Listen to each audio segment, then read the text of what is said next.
Nel nome del Padre e del Figlio e dello Spirito Santo. Fratelli e sorelle, accomunati dal desiderio di pace, vi accolgo con amicizia e auguro che la pace sia con voi. Dio Onnipotente, Padre di tutti gli uomini, ci guidi con la forza del tuo Santo Spirito.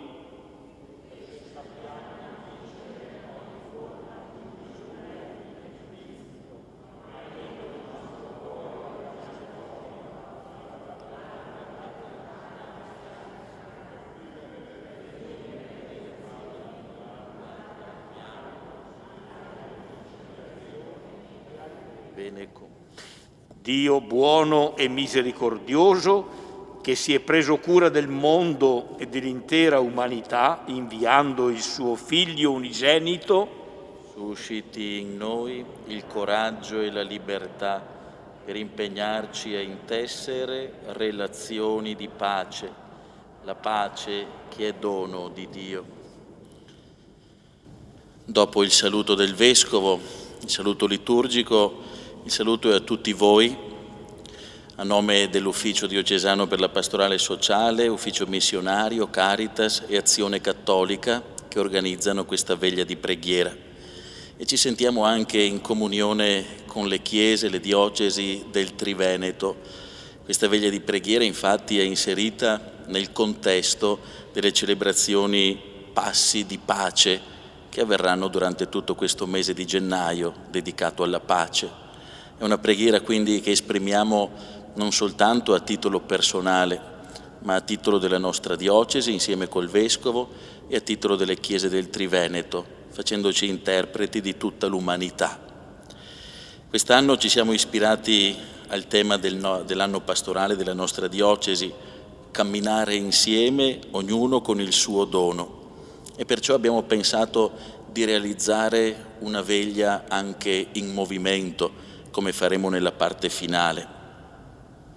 Da qui infatti ci dirigeremo verso la chiesa della Madonna dei Broli a ricordarci che Gesù stesso ci invia ad uscire dalla nostra zona comfort per portare la sua pace fuori dai contesti ordinari.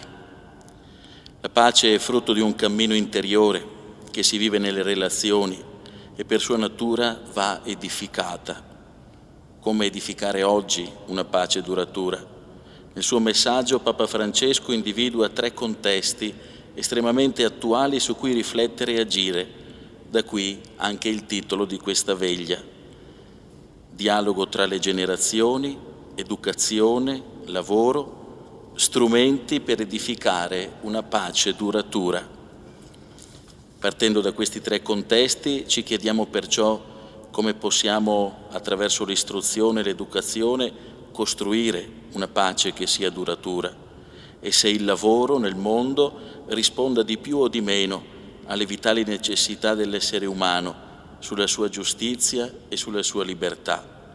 E infine se le generazioni siano veramente solidali fra loro. Allora affidiamo al Signore il nostro desiderio e il nostro impegno, perché sappiamo essere anche noi protagonisti, costruttori nel cammino della pace.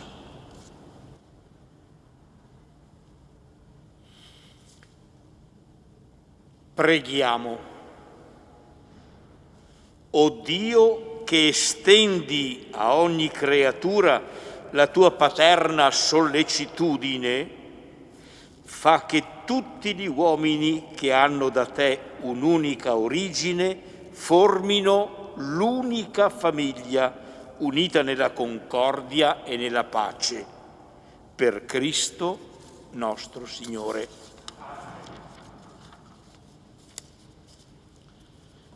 Dalla voce di Francesco Polo ascoltiamo ora il testo del messaggio di Papa Francesco per la Giornata Mondiale della Pace, dove ci parla di lavoro e dialogo tra le generazioni.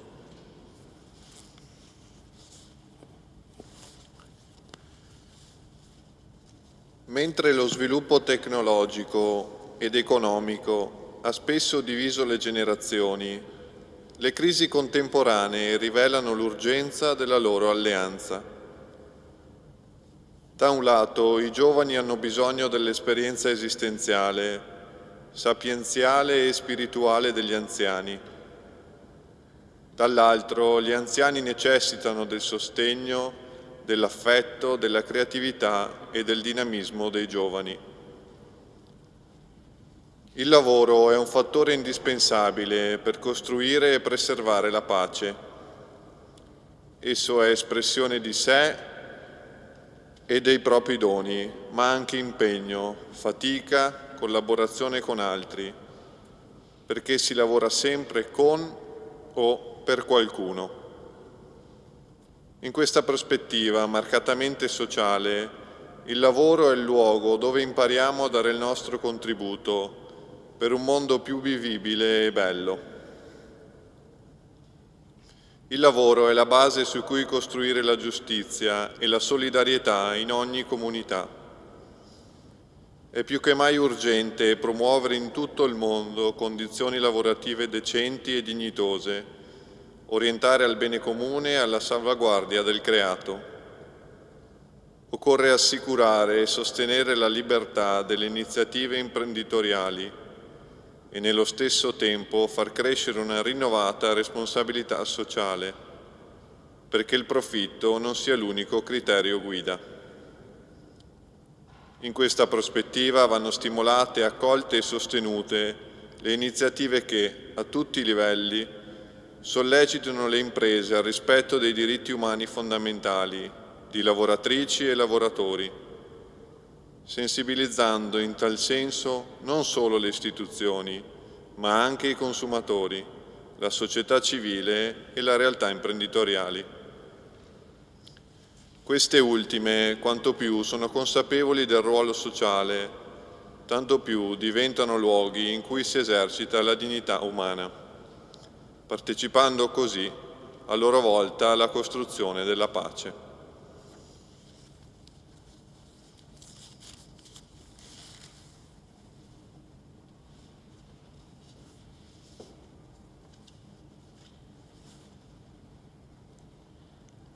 Lavoro, dialogo tra le generazioni, è un'esperienza che nella Casa dello Studente di Vittorio Veneto, attraverso il laboratorio di falegnameria curato da Caritas Diocesana, si cercano di far emergere. Ascoltiamo ora, tramite un video, una testimonianza di chi abita quotidianamente quel luogo di lavoro, che diventa anche il luogo in cui riscoprire la dignità delle persone, specialmente le più svantaggiate, e anche il luogo in cui, in questo dialogo tra le generazioni, si cresce nella speranza di un futuro diverso.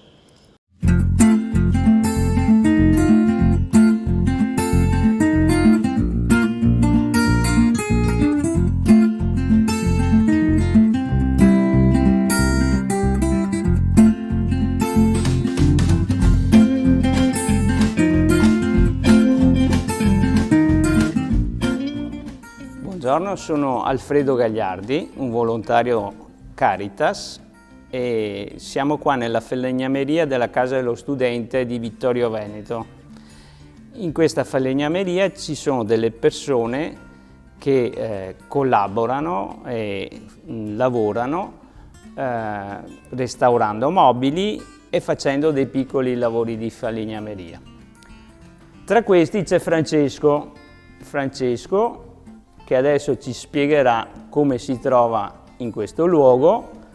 Com'è questa esperienza per te? Sì, diciamo che io ho perso il lavoro a causa del coronavirus e quindi mi sono rivolto alla Caritas e loro molto gentilmente mi hanno accolto, diciamo, mi hanno dato l'opportunità di lavorare con loro e mi sono trovato molto bene. Di lavoro qua ce n'è. Ci sono altre persone. Qual è il clima che si vive in questa... Qua si sta decisamente molto bene, le persone sono accoglienti, hanno voglia di lavorare, insomma si sta bene molto volentieri. E sì, ci sono molte persone che fanno lavori di sartoria, in cucina, c'è un po' di tutto e si sta, come dire, evolvendo la cosa della casa dello studente, vediamo come viene, diciamo. Ringraziamo Francesco per quello che ci ha detto e vi presento adesso Christian, che è un altro addetto al lavoro qui in falegnameria, che ci spiegherà appunto anche lui come si trova, che mansioni svolge e se si trova bene con gli altri addetti. Io sono Christian, ho 26 anni e anch'io ho avuto l'opportunità, come Francesco, di fare parte di questo progetto con la Caritas qui alla Casa dello Studente. All'inizio eravamo io, Francesco, con Alfredo e ci occupavamo della biblioteca a catalogare libri.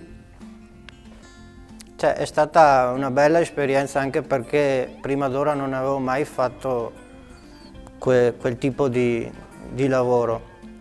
E da settembre siamo impegnati in questo progetto di restauro mobili con Mario, che è un restauratore di mobili, e diciamo che questo lavoro mi ha appassionato perché è molto bello, cioè, prendere un mobile che magari è vecchio, rovinato e dargli una vita sua, una vita propria, abbellirlo insomma. E poi devo dire che la cosa più bella è stato il rapporto che si è creato con le persone, perché si è creato veramente un rapporto di amicizia e di amicizia quasi fraterna, diciamo. Ringraziamo anche Christian e buon ultimo il meno giovane, ecco, del gruppo, c'è Giovanni. Ci esprimerà anche lui questi sentimenti che, diciamo, che questa esperienza gli ha ispirato. Comunque io sono Giovanni, sono appena arrivato anch'io qui in Caritas, da settembre che cominciamo a fare dei lavori qui in Caritas, facciamo restaurazione immobili e un po' di tutto e adesso vediamo cosa si può fare più avanti.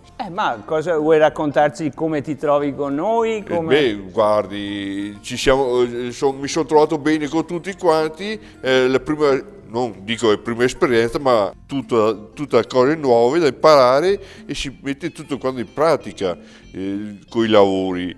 Ok, grazie Giovanni. Adesso andremo a chiedere al vero artefice e cuore di questa esperienza, che è Mario, il restauratore, che ha messo a disposizione la sua esperienza per arricchire appunto questo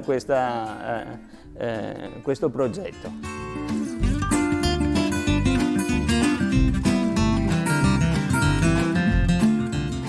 Ed ecco Mario, allora, il nostro maestro di falegnameria e, come dicevo prima, il cuore pulsante di questo luogo. Breve premessa, Don Roberto mi aveva cercato, mi ha incuriosito, e quello è fondamentale, e poi li ho trovati e sono felicissimo di averli trovati. Lui mi aiuta e io sono riuscito a insegnargli qualcosa, spero. Sono stato particolarmente soddisfatto e sono tuttora particolarmente soddisfatto perché hanno avuto una costanza nel seguire quei consigli che spesso portano fatica, portano tensione, perché quando uno non riesce a esprimersi fino in fondo si va in tensione, però questo è bellissimo perché parliamo, ridiamo e parliamo e soprattutto ci rispettiamo tanto. Io ho già vinto per questo. Il mestiere ho visto che crescono e sono favolosi, sono contento. Ecco, noi due siamo i vecchietti del gruppo e ci spalleggiamo, ecco, cerchiamo di dare, io vivo questa esperienza come un dare quello che ho ricevuto durante la mia vita, che è tantissimo, e cerco appunto di dare la mia disponibilità a queste persone che vengono qui appunto per acquisire quella dignità che è propria di una persona che si sente veramente utile per gli altri. Ecco. Bisogna dare atto che abbiamo tante persone che ci seguono volentieri, ci stanno addosso, ci rispettano, ci danno possibilità di fare. Questo lo trovo bello, era un'esperienza nuova per me, ma valida, veramente valida.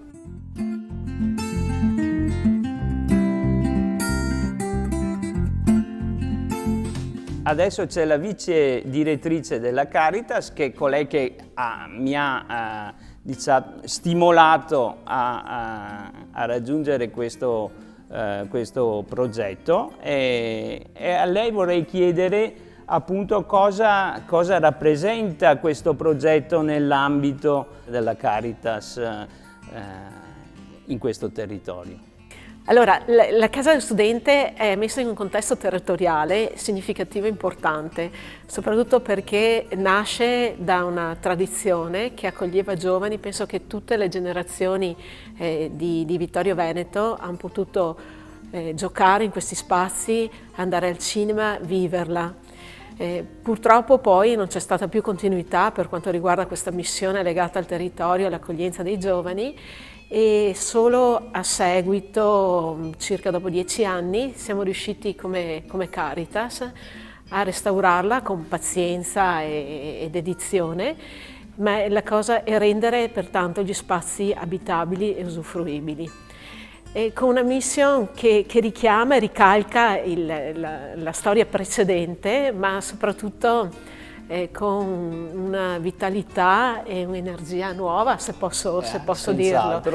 Nel senso che si è pensato di aprire dei laboratori in particolare di sartoria e tessitura a mano, cucina e falegnameria. E può essere la prossima anche realizzazione di un laboratorio per la sistemazione delle biciclette, e l'intento è quello di creare delle professionalità per persone che sono fuori dal mercato del lavoro per diversi motivi, che non hanno della dimestichezza soprattutto con i lavori manuali, che aiutano tantissimo nella relazione e nel rapporto umano, e questa voi avete proprio incontrato parte dell'anima della casa, perché al di là delle strutture belle, in ordine, pulite, se non ci sono le persone che danno vita allo stabile, manchiamo di qualcosa. Per cui Caritas, con la collaborazione di enti, di energie, di tantissimi volontari, è riuscita a dar vita e a iniziare questo cammino di vita di questa struttura. Grazie.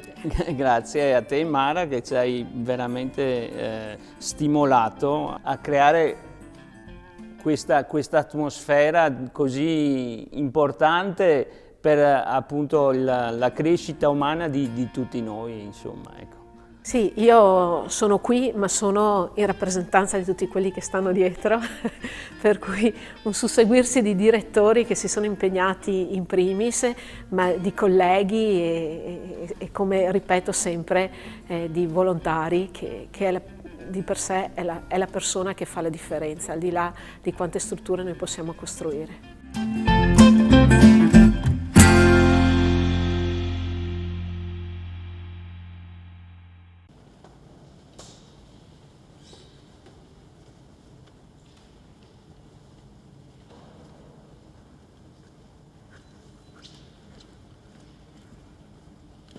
Una bella testimonianza di un ambiente di lavoro magari un po' diverso da quelli che siamo abituati a conoscere, dove la relazione, il dialogo sono la prima e fondamentale dimensione che viene vissuta.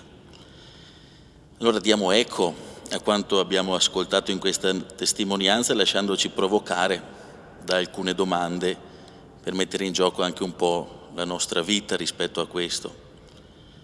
Come viviamo noi questo scambio generazionale e che cosa facciamo concretamente nelle nostre famiglie, nel luogo di lavoro per promuoverlo. Nei nostri contesti come cerchiamo di valorizzare chi ha più esperienza e come cerchiamo di trasmettere l'esperienza che abbiamo acquisito. Cosa fare concretamente, personalmente e come comunità per metterci in ascolto delle generazioni più giovani? Quali valori ci sembra importante trasmettere? Lasciamo crescere qualche pensiero dentro di noi e trasformiamo questo pensiero in preghiera, affidandolo al Signore.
Seconda tappa di questa veglia, l'educazione come elemento fondamentale per un nuovo patto sociale.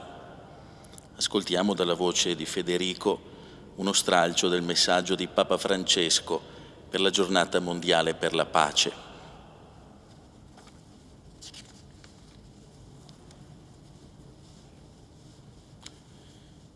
Negli ultimi anni è sensibilmente diminuito a livello mondiale il bilancio per l'istruzione e l'educazione, considerate spese piuttosto che investimenti.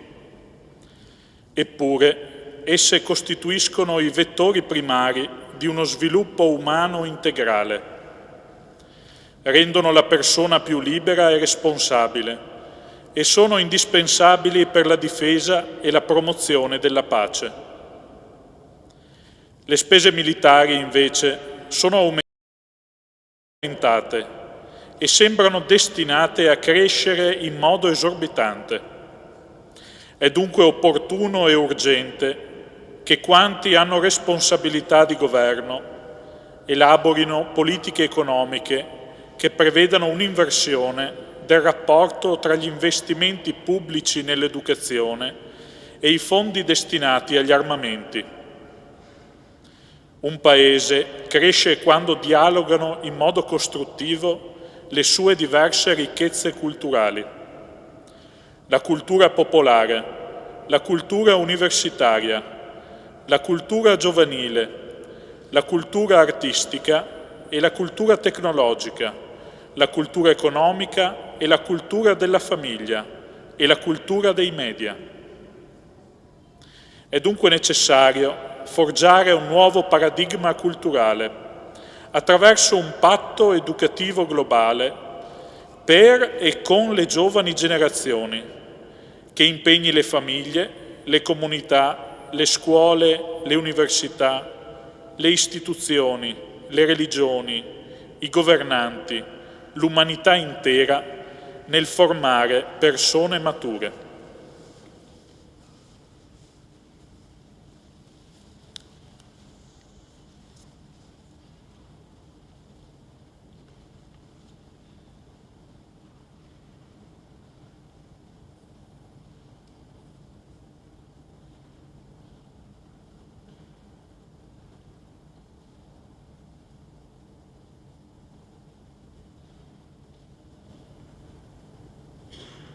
Da qualche anno in diocesi è stata costituita un'equipe di lavoro grazie alla collaborazione tra l'Ufficio Missionario Diocesano e Caritas in un'iniziativa denominata La carità va a scuola.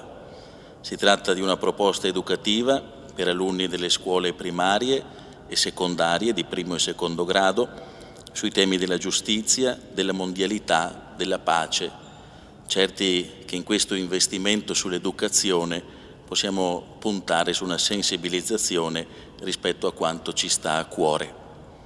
Chiederei ad alcuni membri di questa equipe di venire ora a portare la loro testimonianza.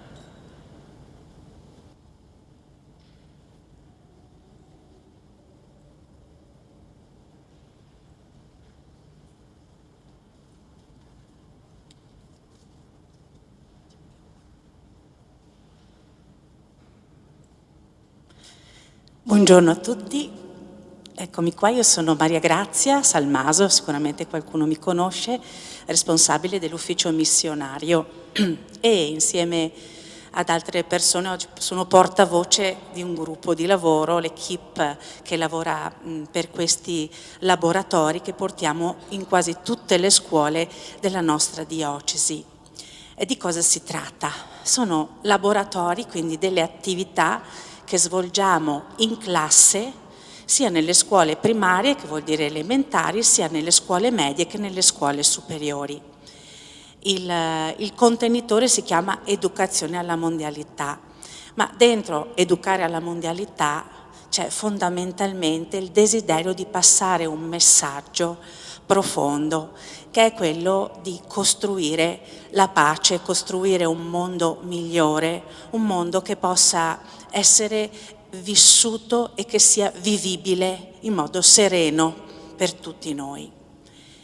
Il raggiungere i bambini, il raggiungere i ragazzi è chiaramente un percorso arduo ma essenziale, perché la pace non arriva dall'alto, non è che si genera per sua natura, ma si comunica, si trasferisce, si testimonia. In primo proprio con le esperienze di vita, per cui quando andiamo in classe raccontiamo chi siamo e cosa facciamo, perché siamo arrivati a fare quello che facciamo, ma in secondo luogo anche facendo conoscere una dimensione, dando informazioni ai ragazzi rispetto a queste tematiche che spesso non hanno. E come si sviluppano? Di fatto ogni anno noi contattiamo le scuole con un testo scritto costruito da questa equipe, composta adesso da 4-5 persone, ma si modifica ogni anno, e le scuole aderiscono a queste iniziative. Sono laboratori tematici, Per esempio ci sono i laboratori dedicati al creato, ci sono laboratori per la valorizzazione dell'acqua, laboratori sul tema delle ingiustizie, laboratori che sviluppano tematiche legate all'uguaglianza, all'accoglienza dei diversi, delle persone in difficoltà, ma anche ultimamente abbiamo introdotto un laboratorio interessante anche creato in questo momento particolare che è legato alla lettura delle proprie emozioni. Si chiama, pensate, Giù la maschera, e vuole aiutare i ragazzi a mettersi in connessione con il vissuto che questa esperienza, questa pandemia, diciamo in qualche modo, ha portato nelle nostre vite. E questi laboratori come funzionano? Noi andiamo in classe, accolti dagli insegnanti che accettano questa iniziativa e ci relazioniamo ai ragazzi. La modalità però non è didattica, non è diretta, non è come questa dove io parlo e vi racconto, ma è una modalità interattiva attraverso il gioco, la proposta di attività anche manuali tipo il disegno, attraverso la visione di video particolari, attraverso la testimonianza diretta di cose che abbiamo visto, conosciuto.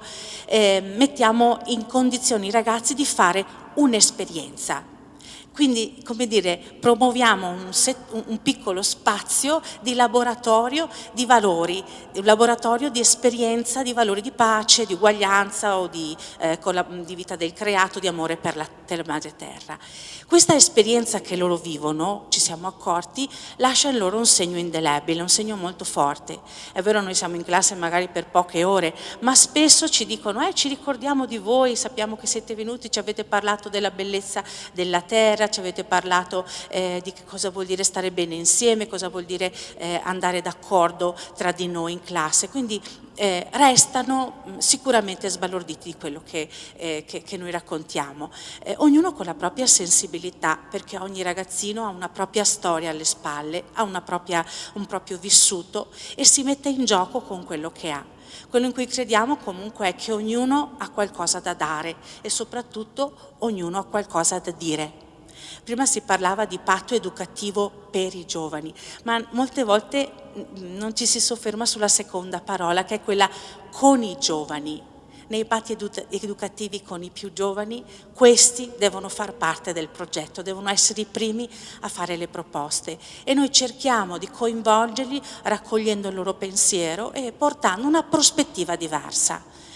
Il nostro obiettivo non è riempire i giovani, ma è fargli fare un'esperienza, far sì che si pongano delle domande, perché uno dei temi essenziali dell'educazione alla pace in questo caso è proprio la consapevolezza di dove si è. Noi pensiamo che pace sia assenza di conflitto, ma se voi pensate, no, la nostra vita è spesso generata e generabile di conflitti. Purtroppo la vita è così, ci si incontra fra persone diverse, con idee diverse, e il conflitto fa parte della vita. Quanti bambini incontriamo, magari in classe, che stanno vivendo magari una situazione di conflitto familiare e che non sono in grado di esprimere i propri sentimenti. Ma pace non significa assenza di conflitto, ma è educazione all'ordine in relazione a una situazione di fatica, di difficoltà e di disorganizzazione.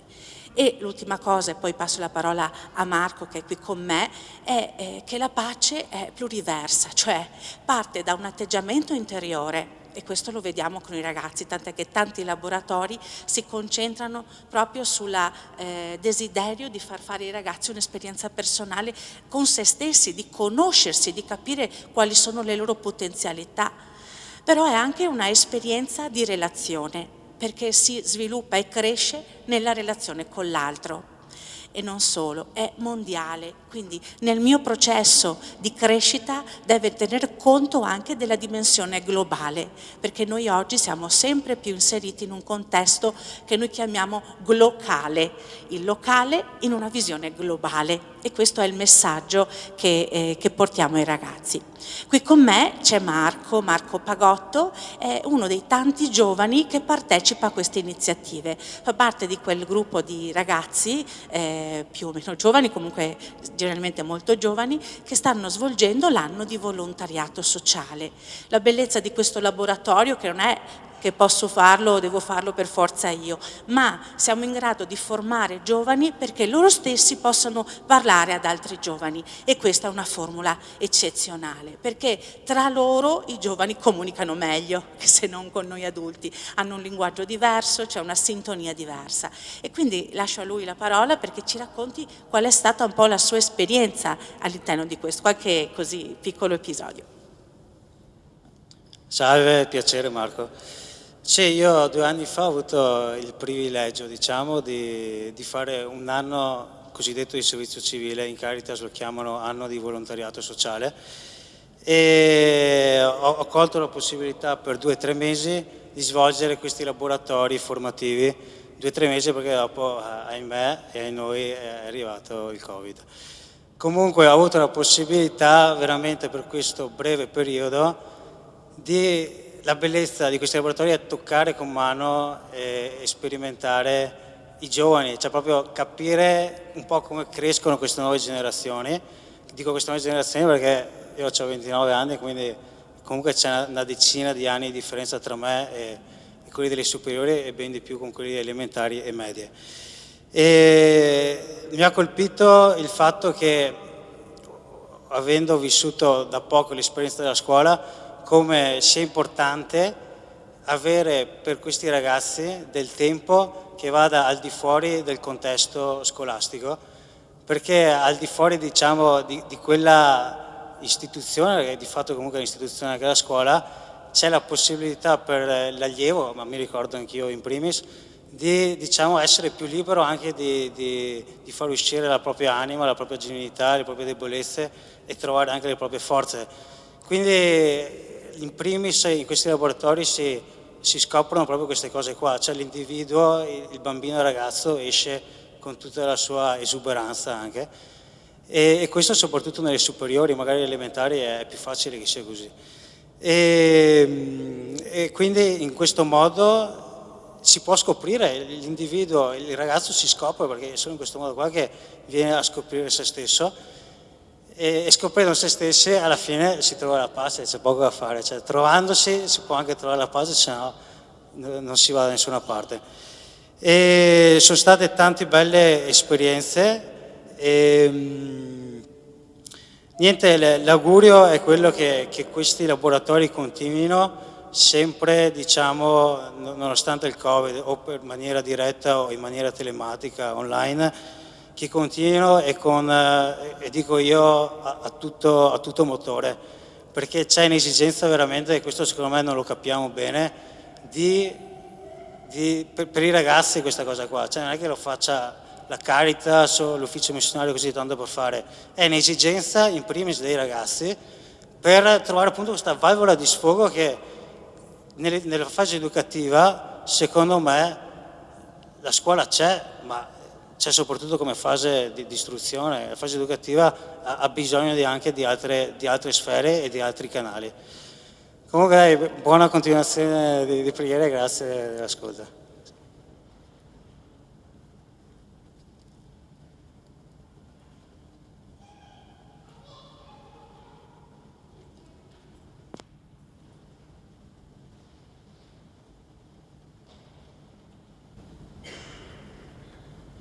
Molti tra noi fanno parte anche dell'azione cattolica, che dell'educazione fa la sua missione principale, in particolare anche qui nei confronti dei ragazzi, nelle varie iniziative nei gruppi parrocchiali o nei campi estivi.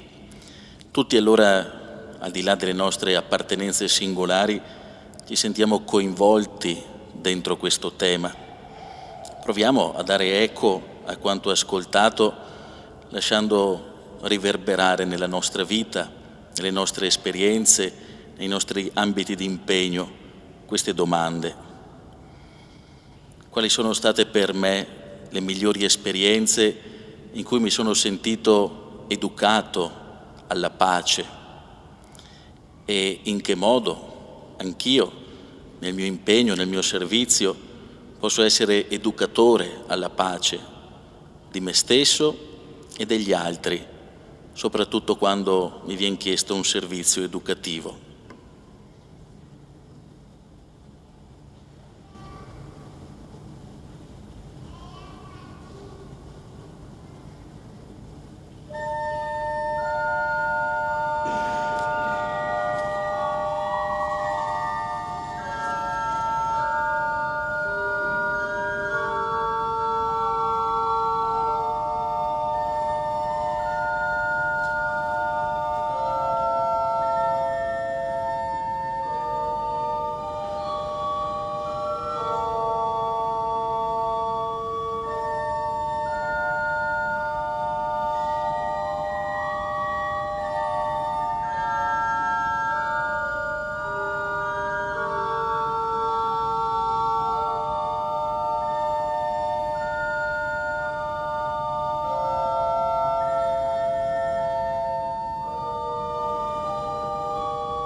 pensando a questa veglia, quando la organizzavamo, ci veniva in mente di non rimanere soltanto con uno sguardo locale sulle realtà della nostra Chiesa diocesana. Ci sembrava importante mantenere un respiro aperto, coinvolto sul mondo, soprattutto sulle necessità di pace che in varie parti nel mondo ci sono. Abbiamo pensato oggi di riflettere sulla situazione dell'Ucraina e dei rapporti conflittuali con la Russia.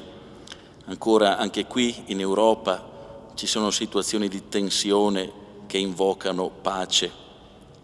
Dovevamo avere con noi Don Yuri Kodan, cappellano delle comunità greco-cattoliche di Vittorio Veneto e Conegliano, ma non è stato possibile averlo qui tra noi. Ci ha egli stesso individuato un'altra persona, Tetiana, che è qui con noi e che ora porterà la sua testimonianza.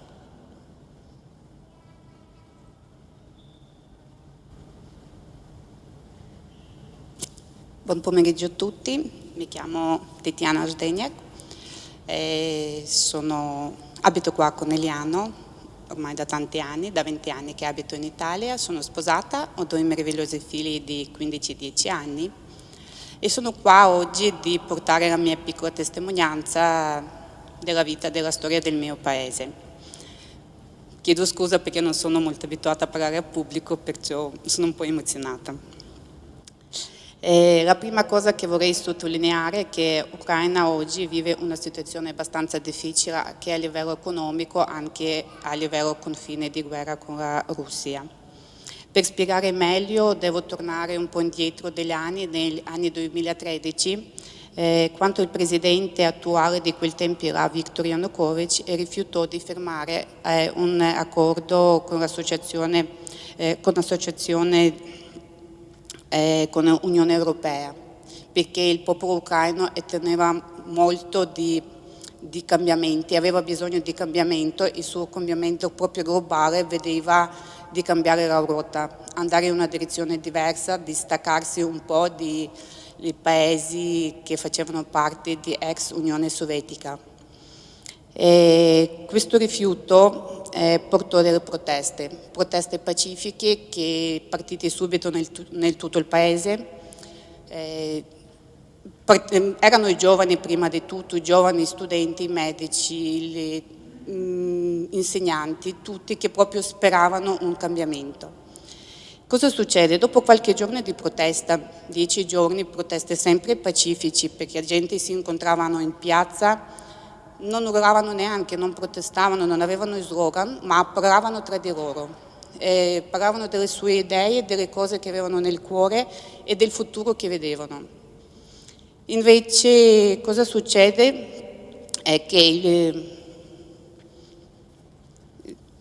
scusate un attimo, che il governo decide di intervenire con le forze, andando a Kiev, alla piazza centrale dove c'era il gruppo di giovani, erano anche pochi, una quindicina di persone, e li hanno bastonato tanto. E questo episodio fu visto da tutto il paese come una privazione di libertà di espressione da parte del governo. Cosa succede? Che succede un flusso di protestanti che vengono a capitale. Praticamente del tutto il paese è partito le persone. A chi partiva a piedi, in treno, macchina, qualsiasi mezzo era buono. Non mollavano neanche per un attimo. Questo qua è portato come secondo l'ufficio di procuratore generale ucraino, ha portato a 2.500 persone che sono rimaste ferite, 104 persone che sono morte in quei giorni là di scontri. Il paese quel tempo là vive caos totale, caos politico perché il presidente era scappato, è andato in Russia, c'era anche un caos militare perché quel tempo là l'Ucraina proprio viveva la riforma di militari, perché anche adesso tornando è obbligo di fare i militari e quel tempo là invece c'era la riforma che si passava dall'obbligo militare diciamo i militari che chi voleva fare. Caos totale, perciò non c'era nessuno che comandava, che governava. Cosa succede? Al confine dall'est del paese, insieme, aiutando dalla Russia praticamente, servizi speciali che sono stati mandati là dalla Russia, rifornò i collaboratori locali ucraini con le armi. E cosa succede? Che cominciano a distruggere le città, di catturare le città di due regioni che sono là a confine, che sono Luhansk e Donetsk. Vi farò presente che il confine tra Ucraina e Russia è lungo 2295 km, perciò potete capire come viviamo, perché queste cose possono succedere nel qualsiasi punto. È una confine che è più lunga nell'Europa. Dopo la Russia occupa la Crimea facendo un referendum finto che fu riconosciuto solo dalla Russia a quel tempo là, per fare credere che la Crimea volesse staccarsi da Ucraina e diventare un territorio russo. Fate conto, anche là, la Crimea è una penisola che è legata al territorio ucraino e che da sola come isola non può vivere, perché non ha né acqua potabile né gas, niente, tutto quello arrivava dal territorio ucraino.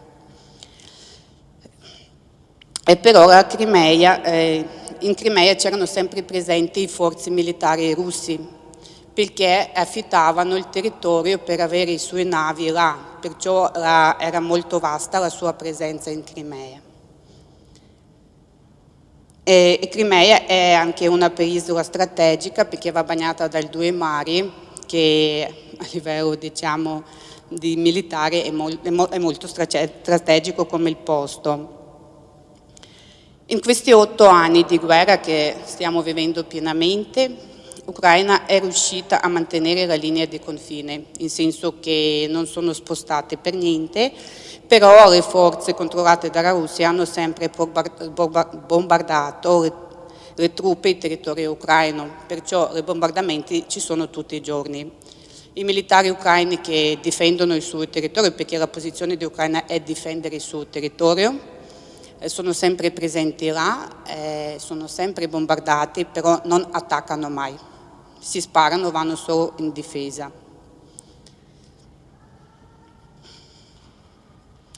Preparando questa cosa qua, che sono un po', diciamo, ho saputo ieri sera, perché doveva essere un'altra persona qua, come sapete, io ho pensato cosa posso fare io, come posso aiutare io il mio paese. Già nei tempi di inizio di guerra abbiamo sostenuto molto con raccolta di soldi, mandando magari in territorio ucraino tanti indumenti, i farmaci, quello che potevamo comprare là magari che mancavano, perché dico, con tutto il caos che c'era era un po' difficile di avere le cose della prima necessità che avevano bisogno, perché anche, come avevo detto precedentemente, l'esercito ucraino non c'era. In maggioranza delle persone che sono andate a difendere il confine erano i volontari, perché magari avevano già minima base di preparazione militare.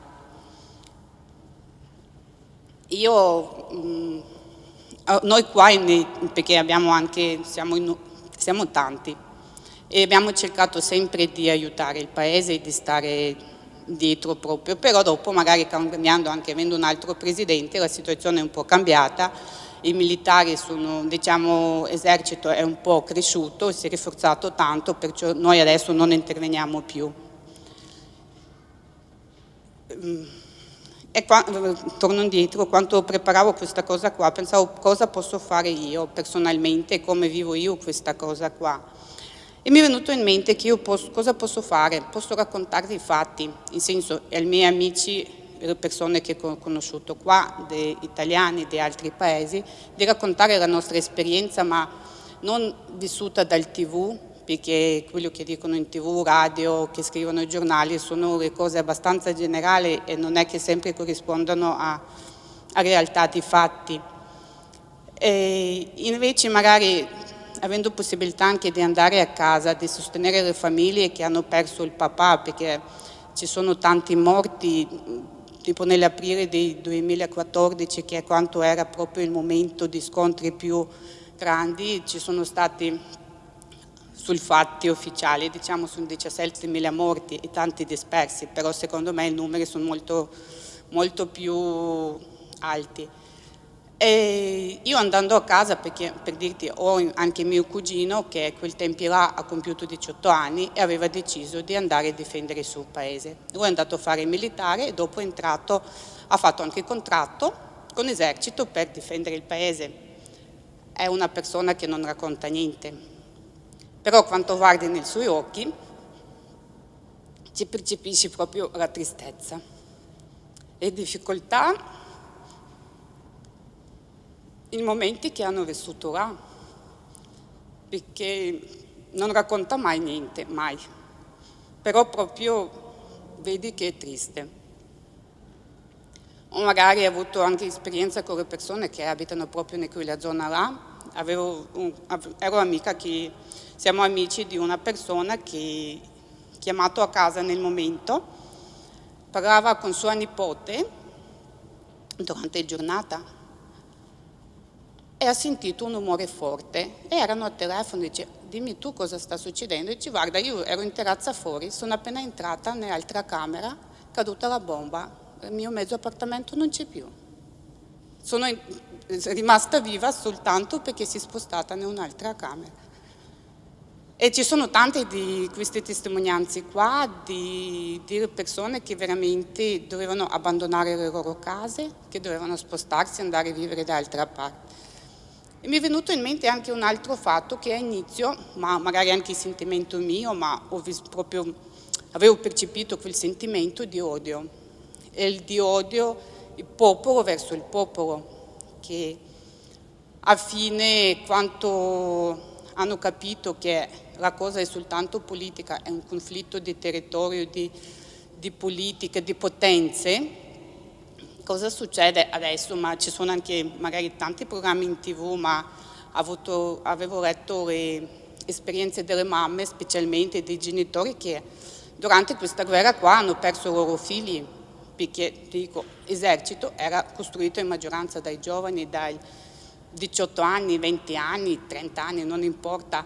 Però queste mamme qua che vivono la loro sofferenza e adesso c'è quel momento di supporto.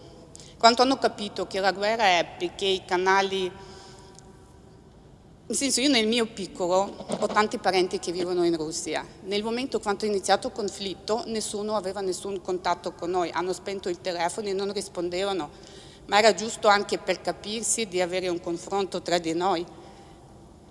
Tatiana, grazie della tua testimonianza che sta diventando appassionata e ci fa cogliere uno sguardo. Concludo proprio così, che la cosa è proprio di quelle mamme che quando hanno capito che la situazione era soltanto la politica e le mamme del popolo russo e ucraino si comprendono e si supportano a vicenda e vivono con la speranza che questa situazione finisce al più presto possibile. Grazie.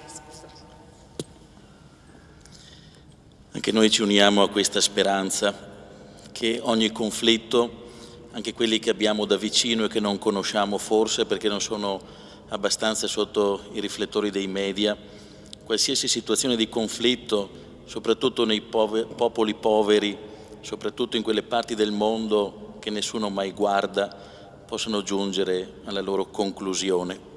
È soltanto una società più coesa, una società in cui ci sia un dialogo fra tutte le generazioni, possono crescere soltanto così quegli impegni, quei sogni, quelle speranze di pace che diventano realtà. Anche noi lasciamo qualche istante di silenzio per dare eco a quanto abbiamo ascoltato e ci chiediamo, portando nella nostra preghiera in questo momento la nostra vita, come possiamo essere noi oggi costruttori di pace.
Ci alziamo in piedi e acclamiamo alla parola di Dio.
senza aver compiuto ciò per cui l'avevo mandato. Ogni mia parola.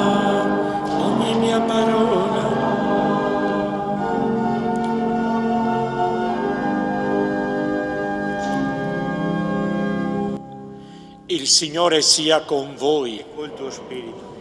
Dal Vangelo secondo Luca. Gloria a te, o Signore. C'erano nella regione di Betlemme alcuni pastori che pernottando all'aperto vegliavano tutta la notte, facendo la guardia al loro gregge. Un angelo del Signore si presentò a loro e la gloria del Signore li avvolse di luce. Essi furono presi da grande timore, ma l'angelo disse loro: non temete, ecco, vi annuncio una grande gioia che sarà di tutto il popolo. Oggi nella città di Davide è nato per voi un Salvatore, che è Cristo Signore.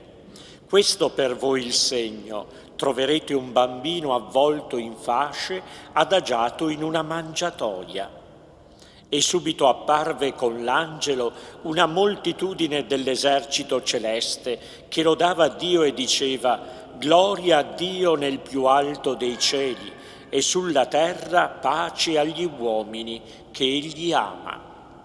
Appena gli angeli si furono allontanati da loro verso il cielo, i pastori dicevano l'un l'altro: andiamo dunque fino a Betlemme, vediamo questo avvenimento che il Signore ci ha fatto conoscere. Andarono senza indugio e trovarono Maria e Giuseppe e il bambino adagiato nella mangiatoia. Parola del Signore.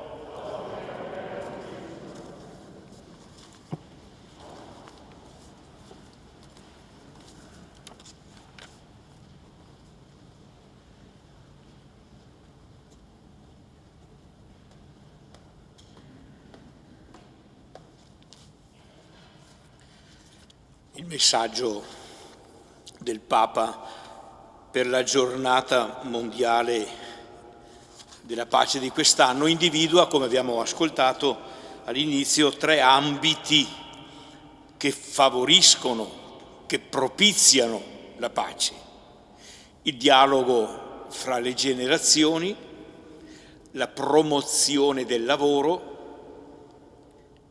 l'istruzione e l'educazione.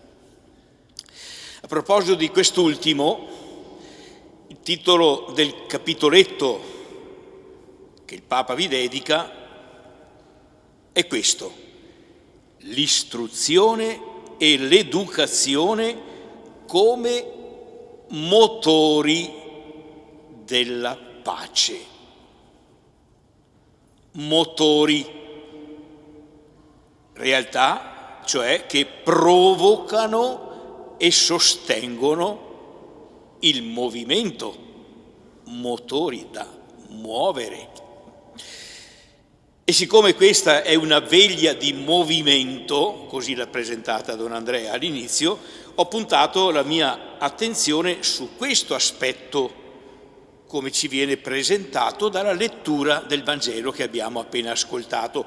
Si potrebbe sviluppare anche altri punti, il rapporto fra generazioni, i pastori e il bambino, il lavoro, l'annuncio viene mentre stavano lavorando, ma sviluppo questo dell'educazione come motore della pace. Perché quello che gli angeli fanno nei confronti dei pastori mi pare che sia da vedere e da interpretare come un'opera di educazione. Qualcuno dice no, è un'opera di informazione. Ma certo, ma non solo. Direi che è molto di più, è appunto educazione. Gli angeli fanno cioè quello che è o dovrebbe essere il cuore di ogni opera educativa e proprio per questo mettono in moto, sono motori di un'esperienza di pace. Qual è questo cuore dell'educazione? Lo esprimo così: offrire le buone ragioni per cui vale la pena di vivere. Offrire le buone ragioni per cui vale la pena di vivere. C'è una pena di vivere che è particolarmente presente e accentuata e avvertita nel nostro mondo occidentale. Basta guardarsi attorno, è la cosa più evidente che ci sia. C'è una pena di vivere, ma che è presente e che colpisce ugualmente in tutto il mondo tantissime persone a motivo di ingiustizie, di violenze, di sperequazioni, di guerre. Vale la pena di vivere in questo modo? Credo che tante persone oggi, non solo in Occidente, se lo chiedano con angoscia. Se lo saranno chiesto certamente anche i pastori, che erano costretti a pernottare all'addiaccio, vegliando tutta la notte, facendo la guardia al loro gregge. Vale la pena di vivere in questo modo? 365 giorni all'anno, visto che le pecore non vanno in ferie. Ed ecco che il messaggero di Dio, l'angelo, fa un'opera educativa. Porta loro anzitutto un incoraggiamento. Non temete, non lasciatevi vincere dalla pena di vivere. Già questo è un'opera educativa, sbloccare dalla paralisi il cuore delle persone. Poi comunica loro una bella notizia, fonte di gioia.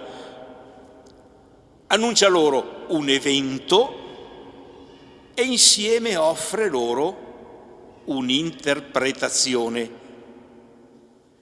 L'evento è la nascita di un bambino, avvolto in fascie, lo troverete adagiato su una mangiatoia. Questo è il fatto, l'evento. L'interpretazione è che questo bambino è il Messia, il Salvatore, l'atteso dalle genti. Il Salvatore, il Messia, colui che costituisce la risposta a tutti gli interrogativi sulla pena di vivere, è finalmente venuto e si è fatto presente in un bambino adagiato in una mangiatoia. Potremmo dire, ha scelto questa strada per essere accessibile a tutti, per non far paura a nessuno, per essere alla portata di ognuno, specialmente dei più poveri e dei più sfortunati. Una grande gioia viene annunciata, un segno concreto viene indicato. Stranamente poi l'angelo non dice presto, alzatevi, muovetevi, andate, partite. No, non c'è nessun invito esplicito detto così. Si limita a dire troverete, che è come dire se vorrete andare, troverete. E questo appello assolutamente discreto è accompagnato dal canto di una moltitudine dell'esercito celeste, dice l'Evangelista, che, precisa, lodava Dio. Ma il canto degli angeli non si limita a lodare Dio, contemporaneamente fa una promessa: sulla terra pace agli uomini che Dio ama. Educazione come annuncio e contemporaneamente appello alla libertà. Questo dovrebbe essere l'educazione, ogni educazione. L'educazione infatti non è semplicemente informazione, non è semplicemente buttar dentro nozioni e competenze, ciò che fa la scuola. Non è semplice sviluppo delle potenzialità e virtualità che sono insite nelle persone. È certamente tutto questo, ma è altrettanto certamente qualcosa di più, di molto di più. È annuncio di una promessa che viene dall'alto, che viene dal Creatore stesso della vita e che dà al vivere umano un senso, cioè una direzione, una meta, una speranza. E proprio per questo questa educazione, che è l'offrire le buone ragioni per cui vale la pena di vivere, proprio questa educazione diventa anche prospettiva e garanzia di pace, pace agli uomini che Dio ha creato per amore. La vita è un dono. Questo in sostanza il cuore del messaggio. La vita è un dono buono, nonostante tutto è un dono buono e va donata. Pace agli uomini che Dio ha creato per amore, che continua ad amare, che chiama ad amarsi fra loro. L'origine della pace, alla fin fine, è l'amore di Dio, accolto, creduto e vissuto. Accogliendo questo annuncio e credendo alla sua promessa, ecco che nasce il movimento. Libero e responsabile, come il Papa diceva dell'educazione, che diceva qui, educazione e istruzione rendono la persona più libera e responsabile. Andiamo dunque fino a Betlemme, vediamo questo avvenimento che il Signore ci ha fatto conoscere. Il movimento nasce dall'annuncio di un amore che suscita riconoscenza, gloria a Dio nell'alto dei cieli, che suscita pace fra gli uomini. Non tutte le educazioni sono motori di pace, no, assolutamente. Anche il fascismo, anche il nazismo, anche il comunismo educavano, ma non certo alla pace, non certo alla pace. Se l'educazione Se il cuore dell'educazione è offrire le buone ragioni per cui vale la pena di vivere, dobbiamo aggiungere che queste buone ragioni non possono essere raggiunte se non attraverso la fede, in nessun altro modo. E hanno molto a che fare queste buone ragioni con quel bambino nato a Betlemme e adagiato su una mangiatoia, annunciato come il Salvatore, Cristo Signore, che vivrà la sua vita proprio così, come un dono accolto, totalmente dono, di cui ringraziare il Padre. È un dono che viene donato agli altri fino alla fine.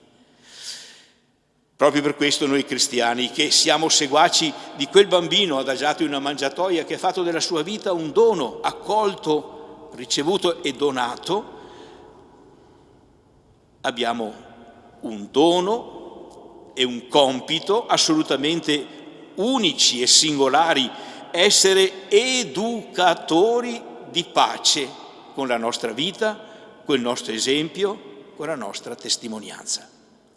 Messaggeri di pace, perché messaggeri di quella grande gioia annunciata ai poveri pastori di Betlemme, ma anche a noi oggi.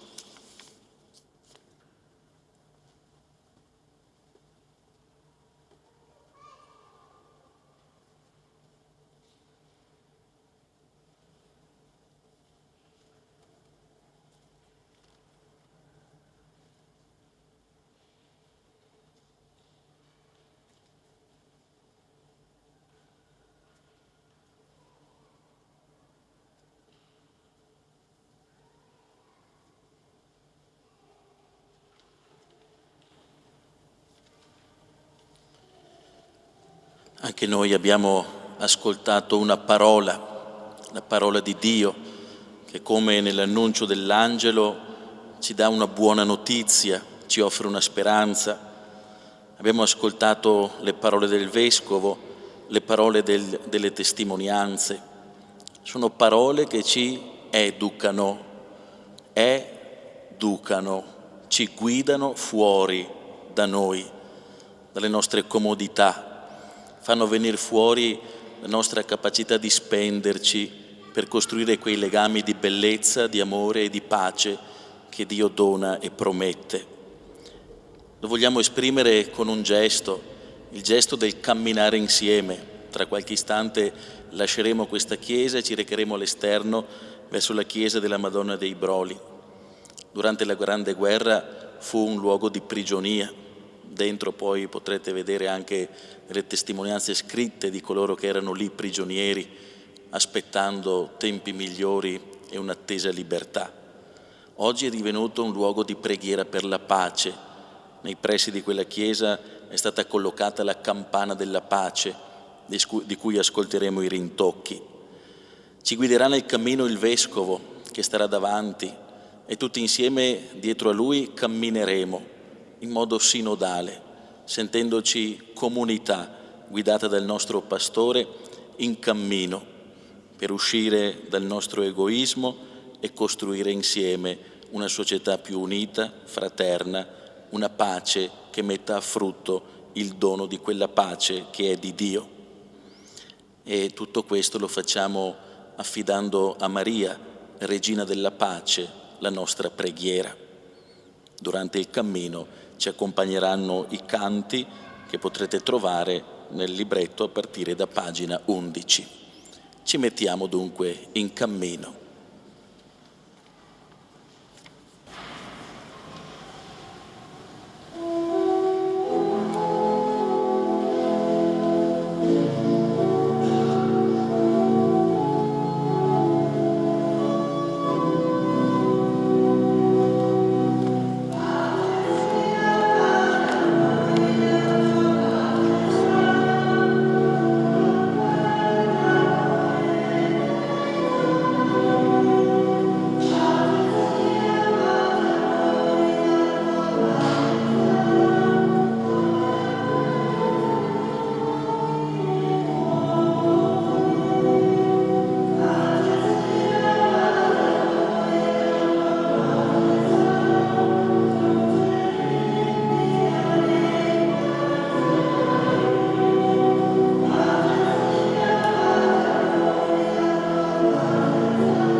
tu la forza che dall'alto chiama a sé. Chi cerca Dio in te già Padre pregherà. Forza, coraggio, profezia e carità sono possibili davvero. È Dio che dona a tutti la nuova umanità. Vieni, Spirito d'amore, riempi il cuore della Chiesa, il cuore della Chiesa. Dona a tutti la tua pace, pace ed unità, pace ed unità.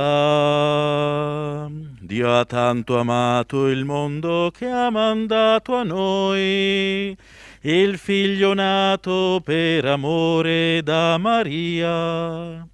Egli è la luce vera e la verità. Chi custodisce la parola è nella verità, e Dio è luce in lui. Vieni, Spirito d'amore, riempi il cuore della Chiesa, il cuore della Chiesa. Dona a tutti la tua pace, pace ed unità, pace ed unità, pace ed unità. Siamo arrivati alla tappa conclusiva della nostra veglia, dopo esserci messi in cammino, affidando al Signore i nostri passi, i passi dell'intera umanità, affidandoli a Maria, perché possiamo essere davvero costruttori di pace nel dialogo tra le generazioni, nell'educazione e anche nel lavoro, nella quotidianità del nostro vivere. Tra qualche istante sentiremo i rintocchi della campana della pace che è qui al nostro fianco, una campana voluta qualche anno fa proprio per ricordare nel suo suonare quotidianamente l'impegno che scandisce la nostra vita giorno per giorno. È un richiamo alla preghiera per invocare da Dio il dono della pace. È un suono che squarcia le nubi e sale verso il cielo, ma allo stesso tempo ci coinvolge e si diffonde verso le nostre case, chiamandoci nella quotidianità al nostro impegno. Mentre ascoltiamo la campana, facciamo prima qualche istante in cui presentiamo nel nostro cuore la nostra preghiera per le situazioni che abbiamo care, per tutto ciò che in noi e attorno a noi, nel mondo intero, invoca pace.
Ed ora raccogliamo le nostre preghiere e il nostro impegno per la pace nella preghiera che Gesù ci ha insegnato. Padre nostro, che sei nei cieli, sia santificato il tuo nome, venga il tuo regno, sia fatta la tua volontà, come in cielo così in terra. Dacci oggi il nostro pane quotidiano e rimetti a noi i nostri debiti, come anche noi li rimettiamo ai nostri debitori, e non abbandonarci alla tentazione, ma liberaci dal male.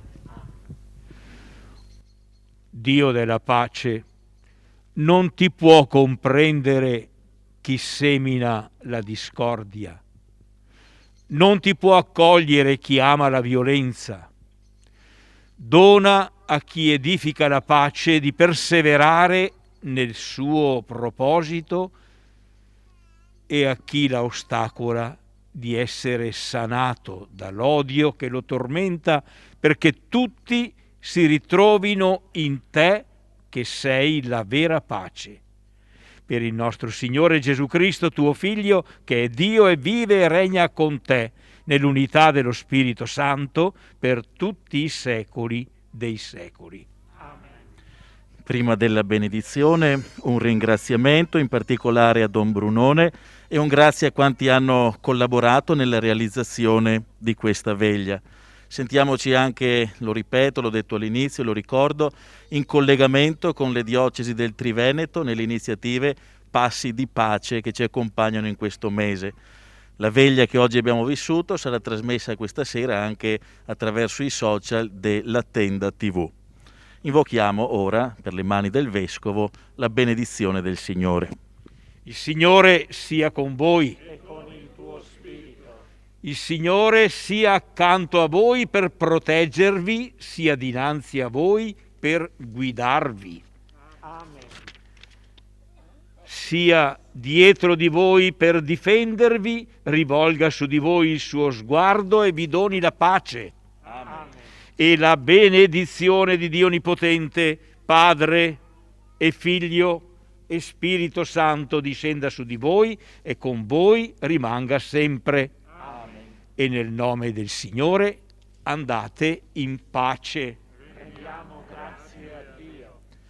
Madre dolcissima, come ami Gesù, ama il mondo, ama me, ama il mondo, ama me. Come accogli lo Spirito, accogli il mondo, le sue attese, accogli me, le mie attese, perché in tutto si compia la volontà del Padre. Fa che nel decidermi per Dio guardi a te, o Madre, guardi a te, o Madre, guardi agli altri come amico, fratello e padre, come amica sorella e madre.